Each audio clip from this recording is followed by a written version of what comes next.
professor in systems engineering and policy analysis at Delft University in the Netherlands. And he is the external faculty for this summer school. And I guess I'd like to invite you to give him a hand and be inspired by his presentation.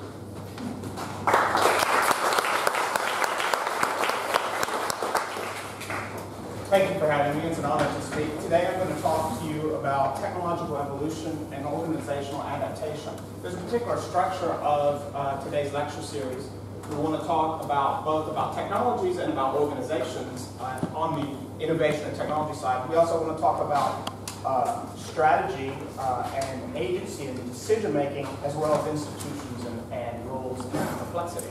So today I want to give a case that I hope really clearly describes how decision-making and organizations and technologies intersect. So I have a broad topic. I saw some very interesting presentations this morning, and I hope you did too, but those are pieces of research. My ambition today is to introduce some theories, some broader questions, and so this isn't finished research, it's introducing the appropriate role of theory in studying these ideas. So I'm going to tell you the story of a company. But it's also a story about theory as well. And I've chosen this company because I think as students of technology and innovation, there's something here that warrants a closer look. I've also I personally have taken a closer look at the company. I think it's better to talk about companies that you know about because you can be more compelling. It turns out that it's a 2-generation history with this company. I've worked for them, and my parents worked for them. My father worked for them. So you hear anecdotes over the dinner table, you learn over a long period of time how this company's going, how it affects people who work in it. So I want to share about that. And I felt it very personally. When there was a shortfall of innovation in this company, it affected my father, it affected me. It was a very direct and personal experience for me. So the company that I want to tell you about has a 140-year history. It was founded by one of the world's great inventors, some very famous, you will know well once I tell him. He was known for introducing a landmark technology. This technology is said to be one of the most commercially successful technologies ever invented. But when times changed, the management of this company couldn't change fast enough. So the question today is, why not? How could you be an innovative company with 140 years of history, a proud tradition of innovation, and then fail suddenly? It's Bell, AT&T. So I'm going to go back to the very beginnings of this company to talk about the origins of AT&T. And then when I'm done giving you a brisk overview of the history of this company, I'm going to give 5 theoretical lenses that we can quickly take a look and see what's the merits of it looking at it this way, or what's the merits of it looking at that way. So way back in the very beginning, this is the logo of the Bell system in the United States. This is Alexander Graham Bell. So this fellow, he was interested in training the deaf. He was interested in technologies for helping the deaf. Here's a picture of him in 1875. And he was able to parlay this knowledge about the needs of deaf people to general knowledge about science and technology about transmitting auditory signals. And that's how was one of the formative developments in the development of the telephone. Now, he's commonly given the credit for inventing the telephone, but it was the right idea at the right time. So there's a bit of controversy about who actually invented the telephone. All the components were there.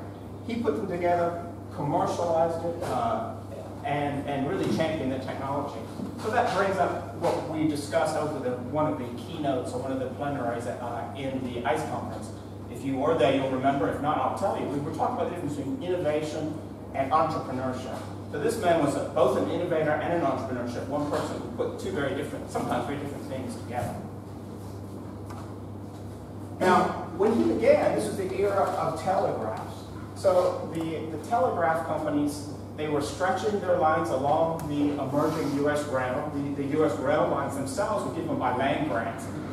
They greedily took up land, extended the rails, and that became right-of-ways by which they could put the telegraph lines. This was an expensive proposition. What they wanted to do, what Western Union wanted to do, was to lay one line. They didn't want to have to lay more lines. One telegraph line, one message. This was as a prior technology, was already fantastically successful, but they weren't getting enough bandwidth over these lines, and were finding they're going to have to lay more and more. So Alexander Graham Bell came to them and said, I can help you out. I have a new technology. You can send multiple signals down this line. And it's not just going to be semaphores, you can actually hear the voice. So they were interested in funding it. I don't know if this is showing out very clearly, but this is one of the world's very first organizational charts. So this is showing that the development of the rail companies required new forms of organization and new understanding of time and coordination. But when they laid down these lines, they needed a very clear organizational structure on the East Coast. But as they went out west and there were time delays and the need for good management structures, there were these very elaborate control structures. This is a real chart drawn by a real engineer by the name of McCullough. So one of the world's first organizational charts, just a need to deal with the big complexities of the rail lines. And this is also a description of some of the complexities of running the parallel architectures of the telegraph and also the telephone. Vast distances, need for time, difficult command and control structure as you follow the network. But this technology expanded here in 1889. It was fantastically adopted, hugely enthusiastically adopted. This is a picture of New York, lines sprawling everywhere as everyone wanted one of these new devices. Here you see the lines growing and expanding over the East Coast and beginning to extend west. So Alexander Graham Bell, he said he commercialized the technology and he went back to Western Electric and he said, I'll sell you this patent. It's going to cost you. Western Electric said, no, we don't want it. A few years later, it was such a fantastically successful technology that Alexander Graham Bell said to them, you can't have this at any price. I'm going to run this for myself. So he began taking over the existing telegraph lines and establishing a company of his own, the Bell Telephone System. Here he's already become American Telephone and Telegraph. Here he's a picture of him in 1892 opening the very famous, very critical line between New York and Chicago. A crowd of people listening to him, inputting voices into the line and hearing back from people at the other end. But there was a controversy here. So this fellow was his chief competitor. He came to the patent office just a few hours later under mysterious circumstances. And I have temporarily forgotten his name. Let me look it up for you. Yeah, of course, this is Alicia Gray. So he came to the telephone lines, he came to the patent office just hours later, and there were accusations of fraud. And that whole competition for this new technology paralyzed the field. If we think about lawsuits as being something over patent suits and patent trolls as being something happening today, Gray and Alexander Bell and others in Europe fought legal battles that filled up shelves and shelves of claims and counterclaims. But Gray was already working for Western Electric, which was an equipment supplier for the telegraph lines. And he himself was an established person with a well-developed network. So eventually, that battle resulted in AT&T taking over Western Electric and making Western Electric their primary supplier. And this is going to play a critical role in the evolution of the company, which I'll describe in a few minutes. So, Western Electric, the deal was that they were the primary equipment supplier. So it was an old-fashioned phone. Every household, universal service, they had these. They had to have these. You couldn't put whatever you wanted on the network. The deal was, you're going to have universal service, fine, but you're going to have our phone and nobody else's. And this was a promise of the company. So the claim was, this is a natural monopoly. Government, you accept that there's one line here, one network here, it makes sense for one person to operate it, and there was a very close relationship between industry and government here. We'll permit you to run a monopoly here on it. We'll protect you, but we expect some things out of you.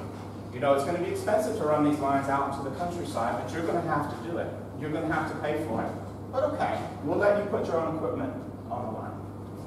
You can even maybe take some profit. It's fair. You're a company, you can take some profit of it. Provide everyone telephones, take profit where you can. We're okay with that. Runs a little bit later, and then suspicion began to grow. Very special time in legislative history where they said, you know, times are changing fast. There's new technologies coming in. There's the internet is coming. We want to be able to put new devices on the phone. And actually what you're doing is illegal. It's against antitrust laws. We know that you're doing it, or we suspect that you're doing it, but now we're not willing to let you continue. So that was, by 1984, the U.S. Justice Department took AT&T to court saying, you're running against antitrust laws, and we think you need to be broken up. We think you're stifling innovation.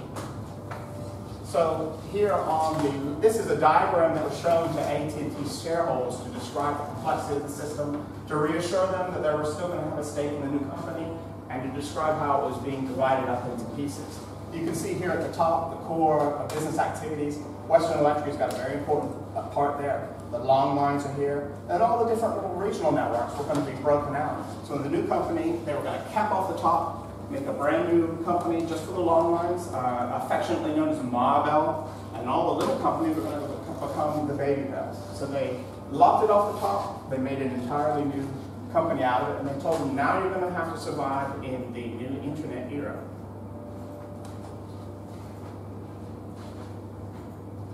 This fellow, he was the new head of AT&T. Again, I'm going to have to look at his name. His name is Robert Allen. So he worked for Bell Atlantic. He worked in one particular region of the company. And he came to AT&T Central, and he made a series of disastrously bad decisions. The company had a very strong corporate identity, very good corporate structure, a common belief in quality of service and universal provision. And now they were forced to compete. Robert Allen here initiated a series of hostile takeovers. He took over the company National Cash Register, famous for making one of the first point-of-sale devices, the cash register. He took over cable companies, but all of these failed. At its worst, these companies that he brought on were losing $1 million a day.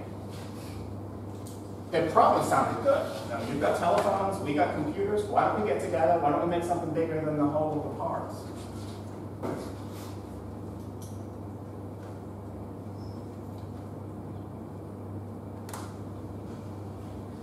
So AT&T struggled. It had bought up computer companies, computer manufacturing companies. Didn't work. Had to spill it out. Bought up cash registers, point of sales. Didn't work. Had to spin those off. Tried to get into cable companies. Didn't work. Had to spin those off. Meanwhile, all the baby bells were doing fantastically well. They moved into mobile markets. They moved into cable television. They moved into new media and new services. And this is the headquarters of Southwestern Bell in St. Louis. Eventually, not so long ago, this was in 2005, they bought out their parent. AT&T disappeared. They recognized it was still a good brand name, but the essential values of the company, the essential structures of the company now became those of Southwestern Bell. So that's AT&T today. Probably it still has a lot of the same culture and traditions, but primarily acquired as a brand name when the company was disastrously failing in the 2000s. So let me sort of make that into bite-sized chunks so that we can think about each of these epochs of history. We've got 1879 to around 1884, that was Bell Telephone Company. We've got 1885 to 1973, American Telephone and Telegraph. By 1974, over a 10-year period, there were negotiations back and forth from the company to the U.S. Justice Department, accusing them of antitrust and eventually breaking them up. 1984 to 1995, it became AT&T Corporation. That was the head of the pyramid. Everything else had gotten locked off. By 1996 to 2005, they had to trivest themselves. They were losing so much money, they had to divest themselves of their major companies. Then by 2005, and indeed till today, not 2002, still 2004, it becomes a new company in new services. So let's take a look. I've told you about the success or history. I've raised the question of how well they're doing today, whether it's a new company or an old company. This is one perspective on, well, a limited perspective, but still fairly telling. This is AT&T share prices versus the Standard & Poor 500. You can see as it goes here, tracking along even suspiciously well to the Standard & Poor 500. Here they're a regulated monopoly. Here they're allowed to compete, taking excess profits until the time of divestiture. So I would imagine the stock market is playing along with them saying, yeah, promising, we like it. Computers, telephones, what could go wrong? Then they divested themselves of everything, and the market completely lost confidence. Standard & Poor 500 continued to go. AT&T kept reaching for the stars, but eventually it dwindled off to a point where all confidence was lost, and they needed to be bought out by one of their baby bells. Let's take a look at another partial and incomplete indicator. Innovation happens inside the firm. We can look at patents as an external indicator of what happened, an output indicator of what happened in the company. Here you have, there were patents way back to 1875, but it really began to patent in earnest. Look at the 1985s, merged in 1990 and onwards. A little bit of a dip in the 2000s. And then after the takeover, a sudden rise in patenting again in more recent years. So histories of innovation, even more successful, sudden bursts have been taken over by Southwestern Bell. Now we could compare it, I know inside the company, they often compare themselves to IBM. That was a company that many of the constituent companies inside AT&T wanted to be like. So IBM having a sound history of innovation all throughout. Again, a burst in the 2000s. And when we compare and contrast, when did AT&T ever do well or as good as or better than IBM? There were periods of time. This is the 2009 to 1995 when they were buying out new companies, when they were buying out NCR, when they acquired Bell Labs. Here after 2006 and so, when it became part of a new company, also exceeding the innovation patenting levels of AT&T. So let me step back and tell you some of the personal experiences and some of the observations of my father and I. He worked for Bell Labs, and I could see him come home and would tell me some of these stories about the company. First thing I noticed was innovation was outsourced. He was a demonstration of that. Although he was worked for the company, he was in a contracting position. He was a machine designer and an inventor, but they left it as a contracting thing, an outsourcing mechanism. I think that's telling. Another thing that he spoke about was the role of professional engineering managers. By that time, he worked for a PhD in physics who managed these designs. He was the draftsman, he was the fellow that laid out the machinery, but this professional manager, even with a technical background, was organizing the process. So a new layer of professionalism there. Another thing that had always been spoken about in the company was that there's going to be a glass ceiling for engineers here. You're going to rise to a certain level in the company, and that's it. If you become a manager or an executive, you'll continue to rise higher and higher, and that created an incentive problem, because their more accomplished engineers had nowhere to go after a certain point. Or worse, they may have been innovating successfully for the company, and then they have to transit to management to do things that they weren't necessarily wanted to do, or things they were necessarily good at, or their salaries would be frozen. Another thing that was interesting here, so AT&T profited off of monopolistic competition across the continental US. They began to export this model. In this period, they were building new machinery, and they were selling it abroad. We've got the first generation fiber optic machines to really crank out this fiber, produce it in an affordable way, faster and better, and faster and faster. But we'll sell you the second generation, or if you want, the third generation. So they'll always stay one step ahead, keeping on top of the newest technology, and selling the machinery to other countries across the world that were expanding their own fiber optic networks. Now, my experiences were I worked for AT&T for one day. When I joined AT&T, they said, we're going to bring you on here today. They'll get you some shares of the company. And then immediately you're going to get divested. You're going to go work for NCR Corporation. Now, inside NCR, there was this belief, there was a frustration. We talked about AT&T they were called bellheads, both with admiration and frustration. We knew that you could go talk to them in New Jersey. We knew that they were allied, but found them very difficult to work with. We were also frustrated at the need to come up with new software and new services.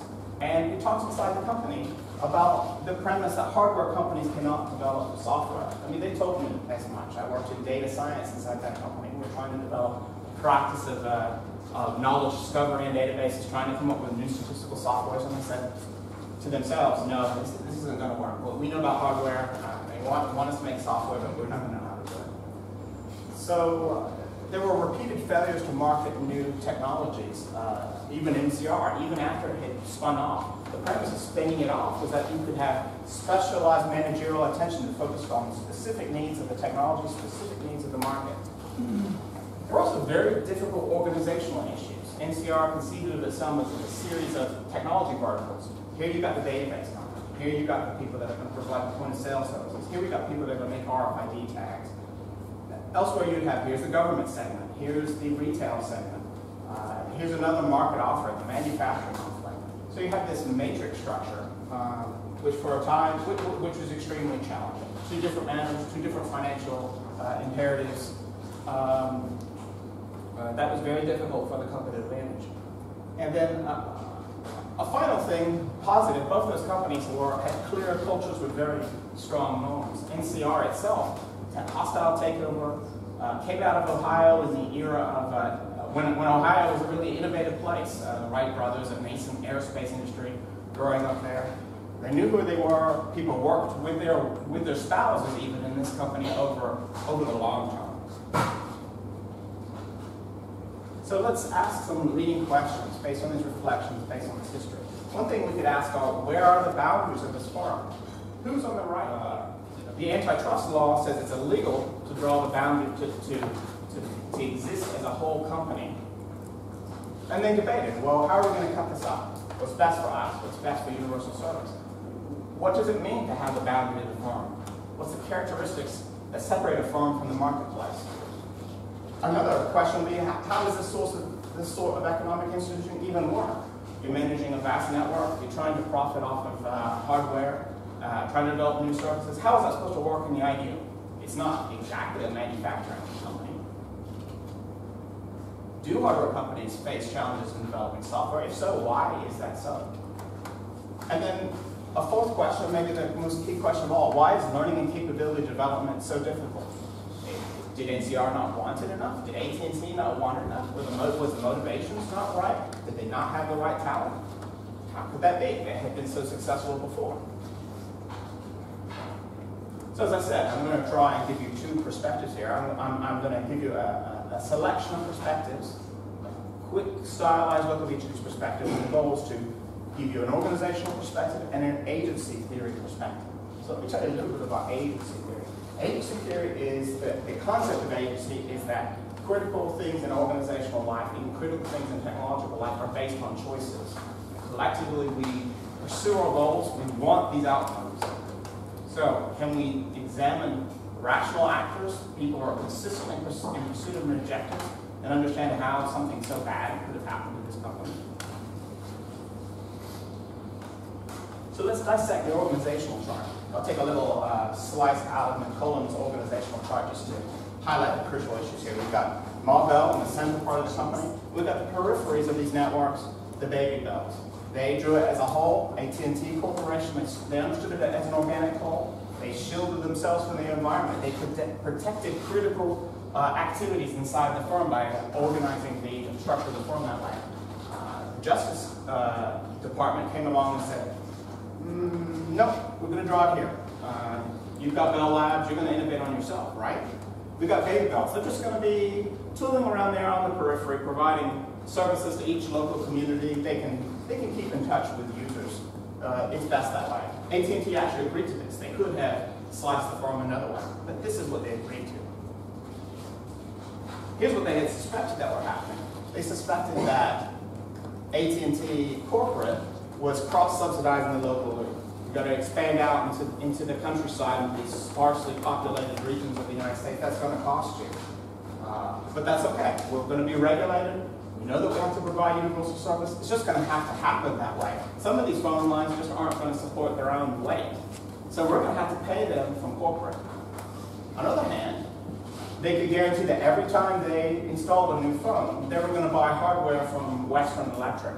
So there was this cross-subsidy back. Monopoly company providing one kind of hardware that you have to buy no matter what. Opportunity for profit? Probably so. And that's what the Justice Department suspected. At the time, this was around 1984, 1985. Suspicions were raised. It was hotly argued back and forth whether this is exactly what was happening or not. But in retrospect, it's pretty clear it was. The Department of Justice was entirely correct. After the divestiture, the cost paid on the local loop went up. People began to actually pay something closer to the market rate for actually receiving service on the local loop. A lot of local customers paid more and more for just the basic service.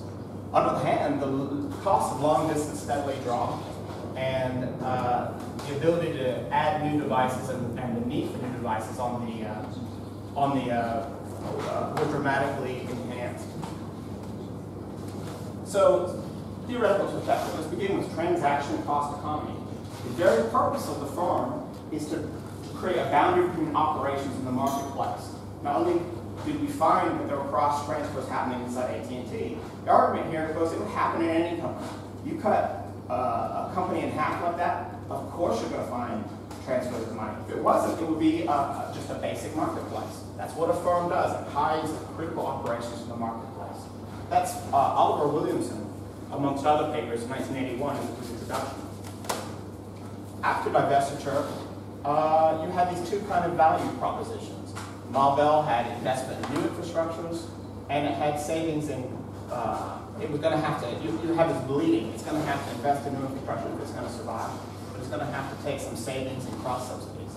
On the other hand, it's losing monopoly rent, and it's going to have to take some profit taking on long distance calls. So the premise is here, you're going to make money by charging people to travel long distance over your lines. The baby bells, their promises, they're going to have to take some new profit in on new media and services, but we've cut them off from having subsidies from a big centralized firm. So they're going to face some deficits they have to meet. On the other hand, they don't have to buy expensive handsets from someone else. On the other hand, they're going to have to make the new investments locally to make this work out. Two different companies, two different value propositions.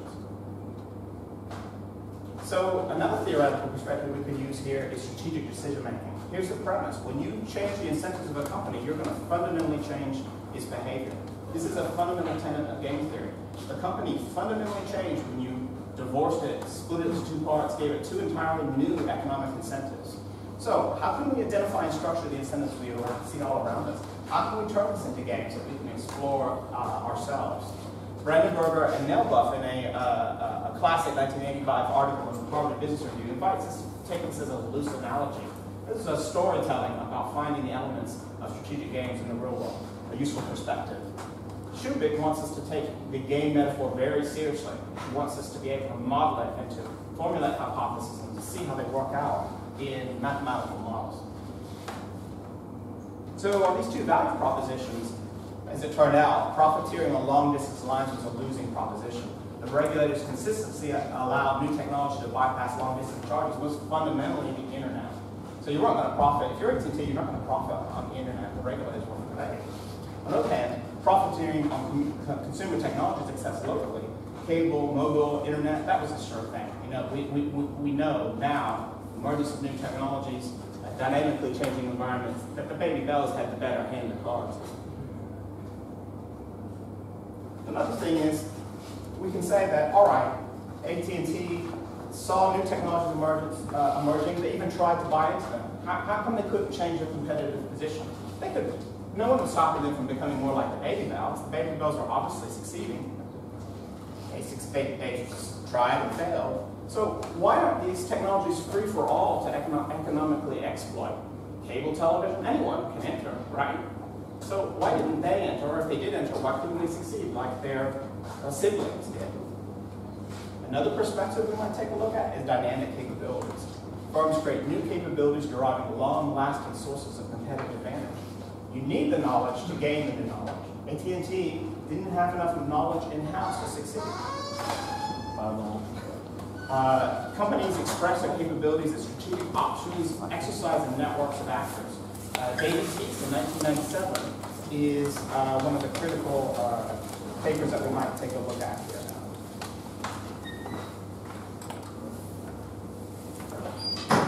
I'm going to give you one more message about how you might explore or how you might model new technologies and come to a conclusion so that we can all, maybe we'll have a few questions, maybe we'll go to lunch after that. Now, one way of modeling this process of exploring new technologies involves exploration and exploitation. We can imagine that we're trying out these new technologies. We don't know whether they're going to be profitable or not. We don't know. We have to learn how to play the game. Some theorists literally imagine these as a one-armed bandit. You've got a series of technological options here. You pull the handle and you find out what's going to succeed or not. And if it starts to succeed, well, you can continue pulling the handle. But imagine that each of these different games. Here's the game of trying to play long-distance networks. Here's a game of you trying to play mobile technologies. Here's a game of you trying to understand how cable television is going to work. You might learn to play one game, but those strategies you learn in one place aren't going to help you play in the other. Here's an example of AT&T missing it as they played the game one place and found that they were in fact facing a very different game. In 1980, they said the US market for mobile contracts in 2000 is going to be about 1 million. In 2000, the actual value was 190 million mobile contracts. So they badly missed the boat there.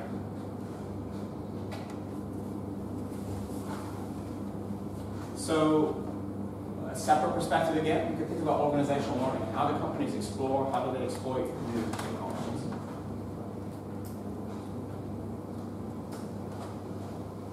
And then maybe a final perspective that I would invite you to use would be think about duality of technology. Technologies are designed, developed, and acquired to deliver functionality. Sure, that's true. We deliver real value, we create new economic opportunities with technology. But technologies are also purchased or rejected according to existing structures of power within an organization. They both can be true.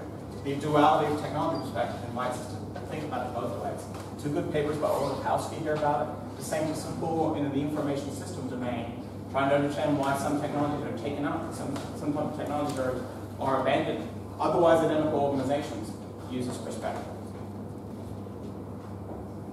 5 different perspectives, 5 different lenses, each partial, incomplete, but I think valuable insights. My purposes was to give you a number of different lenses for you to reflect with me, whether this helps in your research. But just because I showed 5 doesn't mean that I think this is good for you to do. I recommend choosing one theory and stick to it if you can. I think the role of good theory is to frame evidence, to make bold and testable hypotheses. If you proliferate theory, how are you going to test it or falsify it? You're going to have to collect even more evidence. Keep your theories simple if you can. Stretch them to absurdity, see how they break.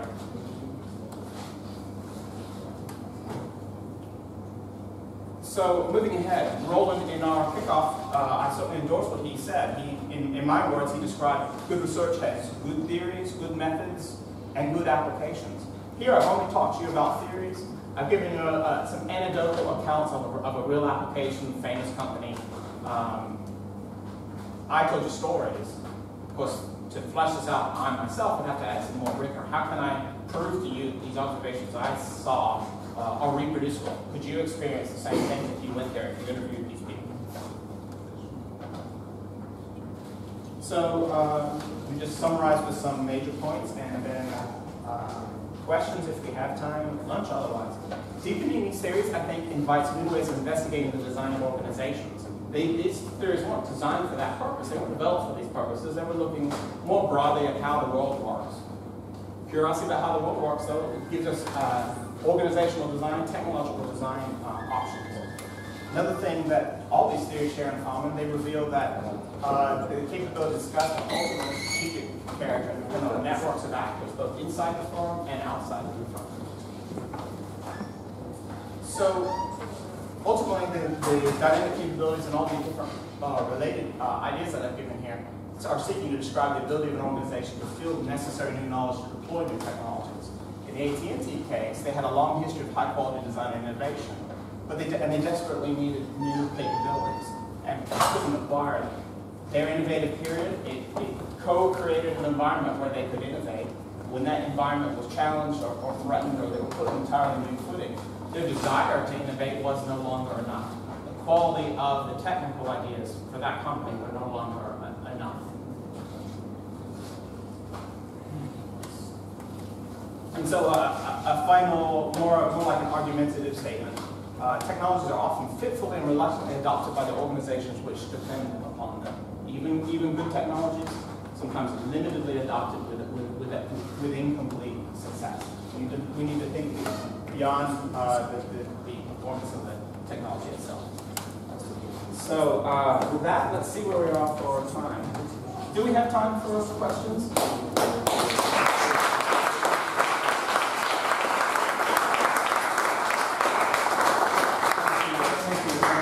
Do we have any time for questions? How are we doing? Yes. Okay. Any questions or comments? Anyone with I just still thinking about the last stage. Technologies are officially reluctantly adopted by the organization. Since relating that to AT&T, so what's the technology perspective of this? So which technology is this guy named? Think about like the internet and stuff? Yeah, so that's sort of a daring proposition I put out there, and I'm glad that you're probing back on it. I would say, yeah, they tried computer manufacturing, they failed, so that wasn't adopted. They tried cable television, that wasn't adopted. They tried high-performance databases, that wasn't adopted. They tried cable television, that wasn't adopted.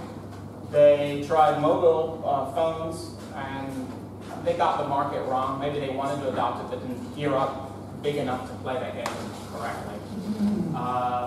So really what they were good at was, I mean, they had, we've talked about the service and technology together here. They were good at providing services, certainly. They were good at a massive engineering feat of extending fiber optics all across the US.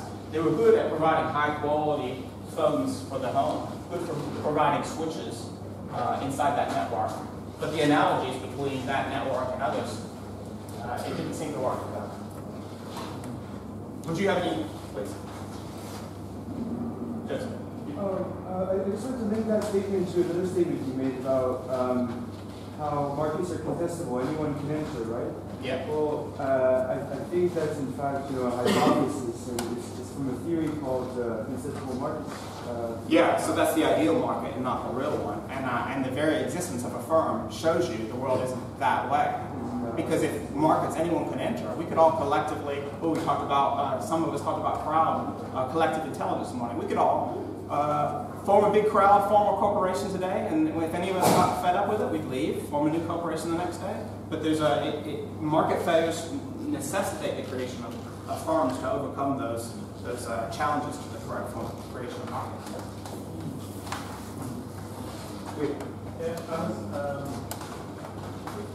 I considering like in this board class also, and my notion of the last statement would be kind of a little bit different. I would be interested in your opinion on that. Please. But I've looked at a lot of what we call German Mittelstand, so the German type of company. It's not small, it's not very big, so and still they are globally successful, very much technology driven. And typically, if they are successful, they have a very strong company culture. And there's a pretty good correlation in those types of companies between, let's say, consistency of company culture, maybe driven by the over the kind of whatever, and their financial business success. Yeah. This very strong culture in some of those companies prevents the adoption of innovation. Innovation in the sense that it questions, let's say, schemes that are like an expression of their culture. Yeah. What is culture? It defines kind of behavior, how to do things, how to solve problems, etc. Yeah. And so, in a way, the reason for their success is at the same time a threat as to their sustainable existence. Yeah. But And technology may be then an expression for that innovation. For example, we were a hardware company, now we have to be a software company. Yeah. Well, this contradicts in some ways, for example, how we understand quality. Yeah, I think that really resonates. Perhaps I was a little hasty because I was worried about time, but let me show you two slides I think reemphasize that. First, I wanted to reemphasize that, this very organizational chart here. To manage a network, I'm not even sure that you can see this, but it looks like a plant. You've got all these leaves springing off a very elaborate command and control structure. This is as early as 70 or so. Managing networks made it very, very definite. You do this, we do that, here's how we're going to coordinate. And so that established a culture. And another set of theories that would hardly agree with this would be talking about learning inside the firm. So, for instance, these perspectives here, organizational learning. I think Leventhal in particular is talking about impediments to learning in the firm. It sounds like a firm, we're all learning together, we've got a shared culture. Why can't we exchange knowledge freely inside the firm? And that paper really talks about the same things that are virtuous in one cycle to help you command and control a company are going to inhibit the transmission of best practices elsewhere in the company. Last question. We were just discussing that it seems that AT&T couldn't move from hardware to software. Yeah. But Philips successfully did. Yeah. Because they have the TVs which are hardware, and Yeah. they moved to these smart TVs which now they have software. Yeah. They have old bulb and light systems, and now they have this incredible lighting ambient system. So somehow, that's homework. Because that will be the opposite case. Well, I'm gonna hastily kick the ball back to you, and I even get the last word. So I'm going to claim that there's a very special relationship. There was a very special relationship at AT&T and the U.S. government. I'm going to claim there's a very special and enduring relationship between Philips and its government using it as a national champion. So it would protect it in a way that for some reason the U.S. government decided on. Natural monopolies, we've had enough of it. Nokia. Nokia. Thank you, Professor. Thank you very much.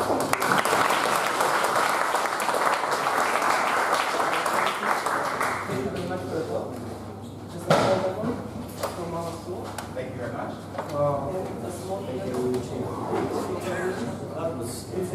Thank you.